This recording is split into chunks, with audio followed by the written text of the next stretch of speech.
दोस्तों last episode में हमने बैलेंस शीट रिव्यू की।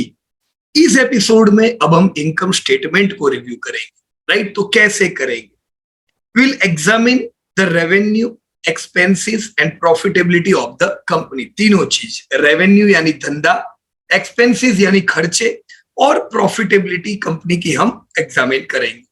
Calculate the important ratio. Right, कुछ इंपॉर्टेंट रेशियो हम गिनेंगे, जैसे gross profit margin, operating profit margin और net profit margin. Right, we will assess the trend of revenue and profitability. बराबर, revenue और प्रॉफिटेबिलिटी की जो ट्रेंड है उसको जानेंगे कि कैसे ट्रेंड सुधर रही है या बिगड़ रही है। ऑलराइट, तो सबसे पहले एग्जामिन करने के लिए हम एग्जाम्पल कौन सा लेंगे? लास्ट टाइम हमने टाटा मोटर लिया था, इस बार हम मारुति लेंगे। So let us this time evaluate Maruti, analyze its income statement to understand its revenue growth, खर्चे, expenses, right, and profitability, right? तो उसके लिए क्या करेंगे? For this we need to follow these steps. सबसे पहले we need to obtain financial statements, right? देखो, financial statements तो देखना पड़ेगा। किधर से देखेंगे? पीएससी इंडिया की वेबसाइट पे जाके मारुति, टाटा मोटर, जिसका आपको डेटा देखना है, कंपनी फीड करो और एनुअल रिपोर्ट में से रिजल्ट देख लो। So access the annual report और financial statement of the company you wish to examine. हमारे केस में हम इस बार मारुति करेंगे। This statements typically include the income statement. Right, देखो इसमें बैलेंस शीट भी होती है तो इनकम स्टेटमेंट भी होता है, जिसमें प्रॉफिट एंड लॉस स्टेटमेंट को भी जिसे हम कहते हैं। राइट, और तीसरा कैश फ्लो स्टेटमेंट भी होता है। हम यहाँ पे इनकम स्टेटमेंट देखने वाले, राइट, यानी प्रॉफिट लॉस स्टेटमेंट। दोस्तों, इनकम स्टेटमेंट में सबसे पहले हमें एनालाइज करना चाहिए revenue. Analyse revenue, review the company's revenue figures over multiple period to identify trends. अलग अलग सालों में, अलग जैसे जैसे साल बीतते जा रहे हैं, देखो कंपनी का सेल्स यानी धंधा बढ़ता जा रहा है कि नहीं बढ़ता जा रहा है। राइट, अगर बढ़ता जा रहा है तो ये आपके लिए पॉजिटिव चीज है। अगर ग्रोथ अच्छा नहीं है तो ये बहुत अच्छी पॉजिटिव चीज नहीं हुई। दोस्तों, लुक फॉर कंसिस्टेंट ग्रोथ और any fluctuations. Identify the source of revenue. दोस्तों, जो कंपनी का नतीजा देखो, उस कंपनी के रेवेन्यू का सोर्स जानो। जैसे आपने वोल्टास का अगर आपने बिजनेस देखा तो सोर्स देखो, क्या इनको एयर कंडीशन की बिक्री से धंधा आ रहा है कि कोई और जगह से भी इनको आ रहा है। अभी आप मारुति देख रहे हो तो मारुति के भी सोर्स देख लेने चाहिए कि इनको कहां से, कॉमर्शियल व्हीकल से आ रहा है कि पैसेंजर कार से आ रहा है। Right, company's often provide breakdown of revenue by product line. जैसे मारुति के भी रिजल्ट अगर हम देखेंगे तो अलग अलग प्रोडक्ट की भी इन्होंने ब्रेकडाउन दी होती है, ताकि हमें एज ए इन्वेस्टर समझ में आए कि मेरी कंपनी की सबसे ज्यादा क्या प्रोडक्ट बिक रही है। दोस्तों, आप देखोगे ज्योग्राफिकल रीजन भी ये लोग देंगे, जिससे हमें ये भी पता चले इंटरनेशनल से कितना धंधा आ रहा है, डोमेस्टिक से कितना धंधा आ रहा है। राइट, अगर मेरा पूरे भारत में बिजनेस फैला हुआ है, मुझे वेस्ट कितना दे रहा है, साउथ कितना दे रहा है। ऑलराइट, या कस्टमर सेगमेंट से भी ये लोग सेग्रीगेट करते हैं। जैसे आप आईटी की कंपनीज देखोगे तो कस्टमर वाइज भी सेग्रीगेशन किया होता है कि भी सबसे बड़े जो कस्टमर है वो कितना बिजनेस दे रहे हैं। Right, compare the company's revenue growth rate with industry benchmark, right, और competitor to assess its market performance. आप किसे कहोगे कि आपकी कंपनी का परफॉर्मेंस बहुत अच्छा है? जब आपकी कंपनी ओवरऑल इंडस्ट्री से ज्यादा ग्रोथ करे तभी तो आप बोलोगे। आपने कोई कंपनी देखी 30% का ग्रोथ, आप बोले बहुत अच्छा ग्रोथ है, पर रियल में वो इंडस्ट्री तो 40% से बढ़ रही है। राइट, तो फिर वो ग्रोथ इतना अच्छा नहीं हुआ। इंडस्ट्री को आउट परफॉर्म करता हुआ ग्रोथ होना चाहिए। दोस्तों, कंपनी की लीडरशिप बढ़ती रहनी चाहिए, मार्केट शेयर।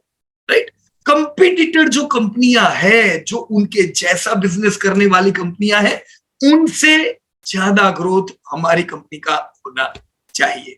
राइट, जब आपकी कंपनी का मार्केट शेयर बढ़ता रहता है या आपकी कंपनी का ग्रोथ अपनी कॉम्पिटिटर कंपनी से ज्यादा होता रहता है, तो यह हम मान सकते हैं your companies performance is good. तो सबसे पहला क्या हुआ दोस्तों एनालिसिस रेवेन्यू का, धंधे का। मैंने जैसे ये बीएसई इंडिया से स्क्रीनशॉट रखा हुआ है मारुति सुजुकी, आप देख सकते हो अलग अलग साल के डेटा दिए हुए 2019, 20, 21, 22, 23। तो पिछले 4 साल का ग्रोथ या आप बोलो इसको 5 साल के डेटा मेरे सामने है।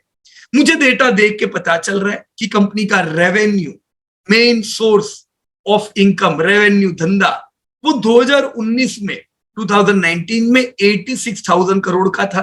फिर 2020-21 ये दोनों साल पूरे गए, राइट। 20 में तो कोविड की शुरुआत थी, राइट।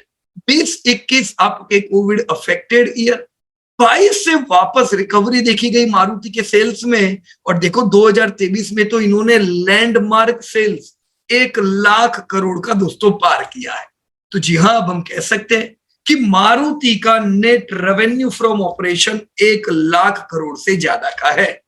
फिर आती है अदर इनकम, जो मेन सोर्स ऑफ इनकम के अलावा की इनकम हो सकती है, और आखिर में हुई सबको मिला के टोटल इनकम। तो दोस्तों यहां पे हमने रेवेन्यू देखा, यानी धंधा मारुति कितना करती है। हमने ट्रेंड देखा, अलग अलग साल में कितना बिजनेस हुआ। ये 2 साल पूरे थे वो भी पता चला। तो इसकी इफेक्ट शेयर बाजार में मारुति के प्रॉफिट और दाम में भी बड़ी होगी, right. So this was revenue analysis. Friends, evaluate expenses. जैसे हमने धंधे को इवेल्युएट किया, वैसे खर्चे को भी इवेल्युएट करना चाहिए। Examine the company's cost of good sold, जिसे COGS कहते हैं, to understand its direct expense related to producing goods और सर्विस। तो कॉस्ट ऑफ गुड में क्या होता है, आपकी गुड्स को बनाने से बेचने तक में कितने खर्चे हुए, राइट। तो कॉस्ट ऑफ गुड सोल्ड हमें पता रहे। Analyse operating expense such as salaries. दोस्तों इसी कॉस्ट ऑफ गुड सोल्ड में इन्हें ऑपरेटिंग एक्सपेंस भी कहते हैं। इसमें सैलरीज एक्सपेंस आ जाते हैं। अब जैसे मैन्युफैक्चरिंग कंपनियों का सबसे बड़ा खर्चा सैलरी का नहीं होता है, रॉ मटेरियल का होता है। पर आप अगर बैंकिंग देखो या आप अगर सर्विस ओरिएंटेड कंपनी देखो जैसे IT की, वहां पे सैलरी का खर्चा सबसे बड़ा होता है। तो एनालाइज करें ऑपरेटिंग एक्सपेंस को, जैसे सैलरी के खर्चे। मार्केटिंग एक्सपेंस, अब कंपनियां मार्केटिंग पे भी काफी खर्चा करती है, एडवर्टाइजमेंट पे करती है ना। एडमिनिस्ट्रेटिव कॉस्ट, एडमिन कॉस्ट जिसे कहते हैं, and research and development expense, right. assess any significant changes in expense item from previous period and investigate the reason behind them। देखो जब आपकी कंपनी का सेल्स बढ़ता जा रहा है और उसके साथ खर्चे तो बढ़ेंगे ही, पर धंधे से ज्यादा जब खर्चे बढ़ने लगे तो कॉशियस रहना चाहिए कि भी ये लोग कहां पे ज्यादा खर्चा कर देते, राइट। तो ये एनालिसिस करना चाहिए। कैसे कर सकते हैं, अगेन जैसे यहां पे आप देख सकते हो 2019 में जब इन्होंने 86,000 करोड़ का रेवेन्यू किया था, 75,000 करोड़ इनके एक्सपेंसेस से थे, राइट। उसी प्रकार से जैसे जैसे धंधा बढ़ता गया, 20-21 में धंधा कम हुआ था 75 और 70 हजार करोड़, तो कंपनी ने अपने खर्चे भी घटा दिए थे, राइट। So that's good. पर हमें कोशिश कब रहना चाहिए, जब कंपनी का धंधा घटा पर साथ में खर्चे घटे नहीं, तो ये डेंजर चीज है। भी खर्चे भी तो घटने चाहिए जब धंधे नहीं हो रहे तो, राइट। उसी प्रकार से 2022 में हम देख रहे हो वापस से हमने 2019 से ज्यादा धंधा किया, तो आप देख रहे हो खर्चे भी हमारे वापस 2019 से ज्यादा हो गए। पिछले बार life time high sales, right, 1 lakh crore से ज्यादा का, तो खर्चे भी हमारे लाख करोड़ हुए हैं। तो ये दोस्तों एक्सपेंसिस है। एक्सपेंसिस को खोल के जब हम अंदर देखेंगे तो हमें अलग अलग इनके एक्सपेंस के भी हमें हेड दिखाई देंगे, राइट, जो हम बाद में रिसर्च करेंगे। अभी तक के लिए इतना काफी है कि हमने धंधा देखा और हमने खर्चे भी देखे कि हर एक बिजनेस में ये जो धंधा है उसे अपना पैसा ना मान लो। अगर मैं ये लाख करोड़ मानूंगा कि मारुति ने प्रोडक्ट बेची, अब ये मेरा है, तो मेरा नहीं है, इसमें से बहुत से खर्चे निकलेंगे। देखो 1 लाख करोड़ तो आपके कॉस्ट ऑफ गुड सोल्ड में ही चले गए, राइट। सो खर्चे महत्व की चीज होती है कोई भी धंधे के लिए। Calculate profitability. अब कैलकुलेट प्रॉफिटेबिलिटी कैसे करें? देखो जब आपने खर्चे किए तो ये प्रॉफिट नहीं थे, ये इनकम थी जो आपकी प्रॉफिट नहीं थी, इनकम में से खर्चे निकलने वाले थे। तो हमें हमारे प्रॉफिट पता रहने चाहिए कि भी कंपनी धंधा कर रही है, मेरी जेब में कितना प्रॉफिट आएगा। तो दोस्तों अब हम प्रॉफिटेबिलिटी के मैट्रिक सीखने का प्रयत्न करेंगे। सबसे पहले let us calculate gross profit by subtracting cost of good sold from revenue. तो कॉस्ट ऑफ गुड सोल्ड क्या होता है दोस्तों? गुड्स को बनाने में जो खर्चा हो रहा है, लेबर, रॉ मटेरियल, वो सारा, इसमें डेप्रिसिएशन ना इंटरेस्ट ना ये सारी चीजें ऐड नहीं होती है। तो proper cost of good sold को जब हम रेवेन्यू यानी टोटल धंधे में से निकालेंगे तो ग्रोस प्रॉफिट बनता है। Gross profit margin is the ratio of gross profit to revenue, right. जब हम ग्रोस प्रॉफिट को रेवेन्यू से कंपेयर करते हैं जिसमें हमने इंटरेस्ट, डेप्रिसिएशन, टैक्स सब कैलकुलेट नहीं किया है, तो दोस्तों ग्रोस प्रॉफिट टू रेवेन्यू का एक रेशियो निकल के आता है। ये जानने में काम लगता है कि प्रोडक्ट बनाने में मुझे कितना खर्चा हो रहा है। सेकंड है दोस्तों कैलकुलेट ऑपरेटिंग प्रॉफिट। दोस्तों ऑपरेटिंग प्रॉफिट और ग्रॉस प्रॉफिट में डिफरेंस है। ऑपरेटिंग प्रॉफिट क्या हुआ? ऑपरेटिंग प्रॉफिट EBIT यानी earnings before interest and tax. दोस्तों ऑपरेटिंग प्रॉफिट में D&A ऐड होता है, यहां पे भी दोस्तों इंटरेस्ट और टैक्स ऐड नहीं किए जाते हैं, राइट। तो EBIT निकालने के लिए टोटल जो धंधा है उसमें से टोटल खर्चा जिसमें इंटरेस्ट और टैक्स नहीं गिनेंगे, टोटल खर्चे में से इंटरेस्ट और टैक्स को निकाल देंगे तो कितना बचता है, that is your operating profit, right. So ये था दोस्तों ग्रॉस प्रॉफिट और ऑपरेटिंग प्रॉफिट के बीच का डिफरेंस। ग्रॉस प्रॉफिट में इंटरेस्ट, टैक्स नहीं गिना जाता है, डेप्रिसिएशन, अमोर्टाइजेशन नहीं गिना जाता है। ऑपरेटिंग प्रॉफिट में D&A गिना जाता है, इंटरेस्ट और टैक्स नहीं गिना जाता है, अर्निंग बिफोर इंटरेस्ट और tax. Now calculate net profit by subtracting interest, tax and other non operating expenses from operating profit. इसका मतलब तो यही हुआ कि नेट प्रॉफिट के लिए मेरे को सारे खर्चों को मैं निकाल दूंगा तो बनता है नेट प्रॉफिट, यानी इंटरेस्ट और टैक्स भी इंक्लूड हो गया। तो हमने 3 प्रकार देखे। हमने ग्रॉस प्रॉफिट देखा, हमने ऑपरेटिंग प्रॉफिट देखा इंटरेस्ट और टैक्स के अलावा का खाली, और तीसरा हमने नेट प्रॉफिट भी देखा, right. Analyse profitability ratio such as gross profit margin, operating profit margin and net profit margin to assess the company's efficiency and profitability. दोस्तों अलग अलग कंपनियों से जब आप कंपेयर करते हो तो आप ऑपरेटिंग मार्जिन हुआ, नेट प्रॉफिट मार्जिन हुआ, उससे जब कंपेयर करते हो तो आपको कंक्लूजन निकल के आता है कि इस सब में से सबसे अच्छी कंपनी दोस्तों कौन सी है, राइट। तो कोई डाउट नहीं है दोस्तों, प्रॉफिटेबिलिटी मैट्रिक्स जरूर काम लगते हैं। यहां पे मैंने वापस से आपको जैसे मारुति का डेटा दिया कि 2019 में अगर इन्होंने 86,000 करोड़ का टर्नओवर किया था, रेवेन्यू किया था फ्रॉम ऑपरेशन में, अदर इनकम जोड़ के 88,581 का टर्नओवर था, खर्चे निकाल दिए हमने 75,000 करोड़ के।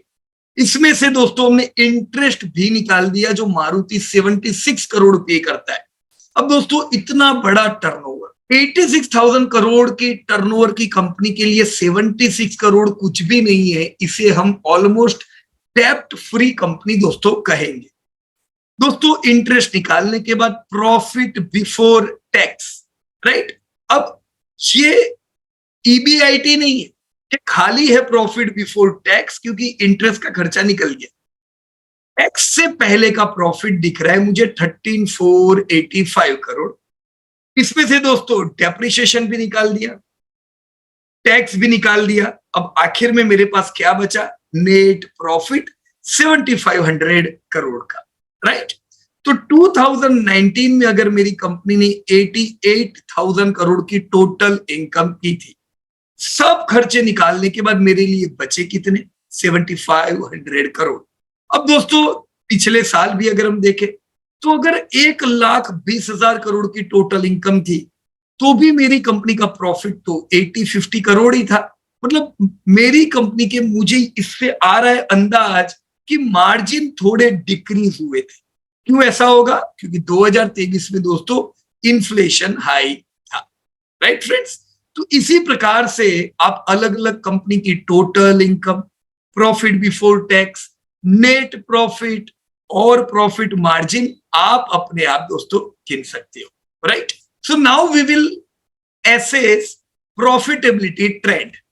Compare the company's profitability ratio with industry peers or benchmark to evaluate its relative performance. दोस्तों मैं जो कंपनी में निवेश कर रहा हूं, मान लीजिए मुझे पैसेंजर व्हीकल की कंपनी में डालना है पैसा, मुझे ब्रेवरेजेस की कंपनी में डालना है या मुझे बैंकिंग में डालना है, मुझे करना क्या चाहिए? अलग अलग इंडस्ट्री की कंपनियों को मेरे सामने रखूं और इन कंपनियों के अलग अलग प्रॉफिटेबिलिटी रेशियो अगर मैं देखूंगा तो मुझे हाई क्लियर इंफॉर्मेशन मिलेगी कि सब में सबसे अच्छी कौन है, right. Look for any significant changes in profitability matrix over time. जैसे जैसे समय बीतता है दोस्तों, अगर बहुत बड़ा कोई चेंज आता है प्रॉफिटेबिलिटी मैट्रिक्स में तो दोस्तों थोड़ा देखना चाहिए। जैसे 2023 में ज्यादातर कंपनियों के प्रॉफिट टूटे थे, तो देखने चाहिए हमें क्यों टूटे थे, राइट। पिछले साल इन्फ्लेशन की वजह से टूटे थे, तो ये पता कब रहेगा? जब हम प्रॉफिटेबिलिटी मैट्रिक्स को देखेंगे। पॉजिटिव ट्रेंड्स में indicate successful business strategies, while negative trend में रिक्वायर फर्दर इन्वेस्टिगेशन। अगर आपको कंटिन्यू पॉजिटिव ट्रेंड दिख रही है तो आप अपनी इन्वेस्टमेंट स्ट्रेटेजीज को लगा सकते हो, पर अगर आपको नेगेटिव ट्रेंड दिख रही है, प्रॉफिट मार्जिन कंटिन्यू गिरते जा रहे over the period of time, तो दोस्तों वहां पे इन्वेस्टिगेशन की जरूरत है, राइट। जैसे ये मैंने आपके सामने उदाहरण रखा है पूरा पैसेंजर व्हीकल का जो ग्रुप है उन कंपनियों का। जैसे यहाँ पे टाटा मोटर है, मारुति है, महिंद्रा एंड महिंद्रा है, फोर्स मोटर है। मैं देख रहा हूं दोस्तों ये सब कंपनी में लीडर है मारुति, धंधा 1,70,000 करोड़ का, राइट। टाटा मोटर का कंसोलिडेटेड बिजनेस असल में सबसे बड़ा है, राइट। पर टाटा मोटर का जो दूसरा बिजनेस है इंटरनेशनल से आता है, तो हम कंसोलिडेटेड बिजनेस देखेंगे तो हम कहेंगे टाटा मोटर इज लार्जेस्ट, पर पैसेंजर कार में तो मारुति इज लार्जेस्ट, राइट। हम नेट प्रॉफिट मार्जिन देखे तो सबसे अच्छे मार्जिन आपके महिंद्रा एंड महिंद्रा और मारुति के हैं। तो ये हमने एक साल का प्रॉफिटेबिलिटी रेशियो देखा, ऑपरेटिंग प्रॉफिट देखे और नेट प्रॉफिट मार्जिन देखा, राइट। इन सारे उदाहरण में मुझे फोर्स मोटर कोई जगह से टॉप पे नहीं लगती है, ना धंधे में ना प्रॉफिटेबिलिटी दोस्तों रेशियो में, राइट। सो इस प्रकार से दोस्तों आप पीयर ग्रुप की कंपनीज को कंपेयर कर सकते हो, प्रॉफिटेबिलिटी रेशियो दोस्तों आपको काम लग सकते हैं, राइट फ्रेंड्स। तो ये अभी हमने देखे कुछ प्रॉफिटेबिलिटी रेशियो। इसके अलावा क्या देखे? F, consider even non-financial factors. So what is this? Evaluate factors that may impact profitability, such as market competition. दोस्तों बहुत सी कंपनियां जब कोई भी सेक्टर में बढ़ती है तो मार्जिन गिरने की प्रोबेबिलिटी भी बढ़ती है। इंडस्ट्री डायनेमिक्स, रेगुलेटरी एनवायरनमेंट, जैसे अभी हमने देखा था एएमसी कंपनीज में सेबी ने काफी रेगुलेशंस किए तो एएमसी कंपनीज के मार्जिन डिक्रीज हो गए, राइट। सो रेगुलेटरी एनवायरनमेंट भी देखें and company specific factor like management expertise, brand strength. हमने देखा कैसे 2023 में जब बाजार गिरा तो जो ब्रांड्स थी वो अपने मार्केट शेयर को टिकाने में कामयाब। तो दोस्तों ब्रांड को हमेशा एक प्रीमियम वैल्यूएशन मिलता है क्योंकि वहां पे लोग प्रोडक्ट नहीं जानते, लोग ब्रांड के नाम से जानते। Product and product differentiation, analyse the companies pricing strategies. Company अपनी प्राइसिंग स्ट्रेटेजीज कैसे प्ले करती, जैसे दोस्तों 2023 का साल ये सारी चीजें सीखने के लिए इंपॉर्टेंट था। इन्फ्लेशन ने सब कंपनी के खर्चा बढ़ा दिए, तो आपकी एशियन पेंट जैसी कंपनी, पिडिलाइट जैसी कंपनी प्राइसिंग में स्ट्रॉन्ग रह पाई। उन्होंने दाम बढ़ाए, फिर भी उनकी प्रोडक्ट तो अच्छी बिकी, राइट। तो प्राइसिंग स्ट्रेटेजी कैसे ये लोग प्ले करते, कॉस्ट मैनेजमेंट इनिशिएटिव कैसे लेते, जैसे हमने मारुति में देखा कि धंधे गिर रहे थे 2 साल, तो कंपनी ने कॉस्ट मैनेजमेंट इनिशिएटिव लिए होंगे, तभी तो उनके खर्चे भी कम आए, right. And investment in research and development, दोस्तों हमें देखना चाहिए कि हमारी कंपनी R&D में निवेश कर रही है कि नहीं कर रही, क्योंकि आज का R&D में निवेश आने वाले कल के लिए रेवेन्यू बूस्ट दे सकता है, राइट फ्रेंड्स। तो कुछ इन चीजों को भी हमें ध्यान में रखना चाहिए। इनके अलावा जी, review management discussion and analysis, MD&A। दोस्तों MD&A बहुत ही इंपॉर्टेंट सेक्शन होता है कोई भी कंपनी के एनुअल रिपोर्ट में। मेरे हिसाब से जो कंपनी का आप रिसर्च करते हो, आप सोचते हो कि मुझे पैसा लगाना है, उन कंपनी के एनुअल रिपोर्ट डाउनलोड कर दीजिए PSC इंडिया की वेबसाइट पे, और उसमें मैनेजमेंट डिस्कशन जरूर जरूर से पढ़े, क्योंकि मैनेजमेंट डिस्कशन आपको आने वाले समय की रणनीति बताता है कि आपके सेक्टर के कितने ग्रोथ की उम्मीदें हैं, क्या चैलेंजेस है, right. So read the MD&A section of the annual report where the company's management discusses the financial result, business outlook and factors influencing performance। ये तीनों चीजों पे दोस्तों बात होती है मैनेजमेंट की ओर से, राइट। फाइनेंशियल रिजल्ट पे बात करते हैं, क्यों अच्छे आए या क्यों बुरे आए, बिजनेस का आउटलुक आपके साथ शेयर करते हैं, और कुछ फैक्टर्स आपके साथ डिस्कस किए जाते हैं जो इन्फ्लुएंस करते हैं आपकी कंपनी के performance, right. Look for insights into revenue drivers. ऐसी चीज देखो मैनेजमेंट डिस्कशन में कि कोई ऐसी चीज है जो आने वाले समय में रेवेन्यू को ड्राइव करेगी, राइट। जैसे आने वाले समय में EV पैसेंजर व्हीकल या 2 व्हीलर कंपनी के रेवेन्यू को ड्राइव करेगा, तो देखो मैनेजमेंट उसके बारे में कुछ बात कर रही है। जब भी टेक्नोलॉजिकल चेंज आए, आपकी मैनेजमेंट उस पर कितनी एक्टिव है, कॉस्ट मैनेजमेंट एफर्ट्स है कि नहीं, और स्ट्रेटेजीज प्रॉफिट बढ़ाने के लिए क्या है, ये सारी चीजें दोस्तों आपको किधर से मिलेगी, मैनेजमेंट डिस्कशन एंड एनालिसिस से। ये कोई किताबों से सीखने को नहीं मिलेगा, ये कोई यूट्यूब वीडियो में से सीखने को नहीं मिलेगा। यही वो चीज है जो एनुअल रिपोर्ट आपको सबसे बढ़िया सिखा सकती, right. So for live company example, कोई भी एक कंपनी चूज करो, जैसे TCS, रिलायंस या HDFC बैंक। इनके एनुअल रिपोर्ट देखो आप BSE इंडिया में से जाके, और इन कंपनियों के मैनेजमेंट डिस्कशन में जाके देखो ये कंपनियां क्या आउटलुक रख रही है, क्या करंट सिनेरियो बता रही है, और मेरे साथ आप शेयर कीजिएगा इसको, क्योंकि सबसे बड़ी लर्निंग जो आपको स्टॉक मार्केट में मिलने वाली है दोस्तों, वो यहीं से मिलने वाली, right friends. So till this time हमने क्या देखा, हमने बैलेंस शीट भी देखी, इनकम स्टेटमेंट भी देखा। अब हम क्या सीखेंगे दोस्तों, हम सीखने का प्रयास करेंगे कुछ फाइनेंशियल रेशियो, हम कैलकुलेट करेंगे फाइनेंशियल रेशियोज को अगले एपिसोड, राइट। Thank you.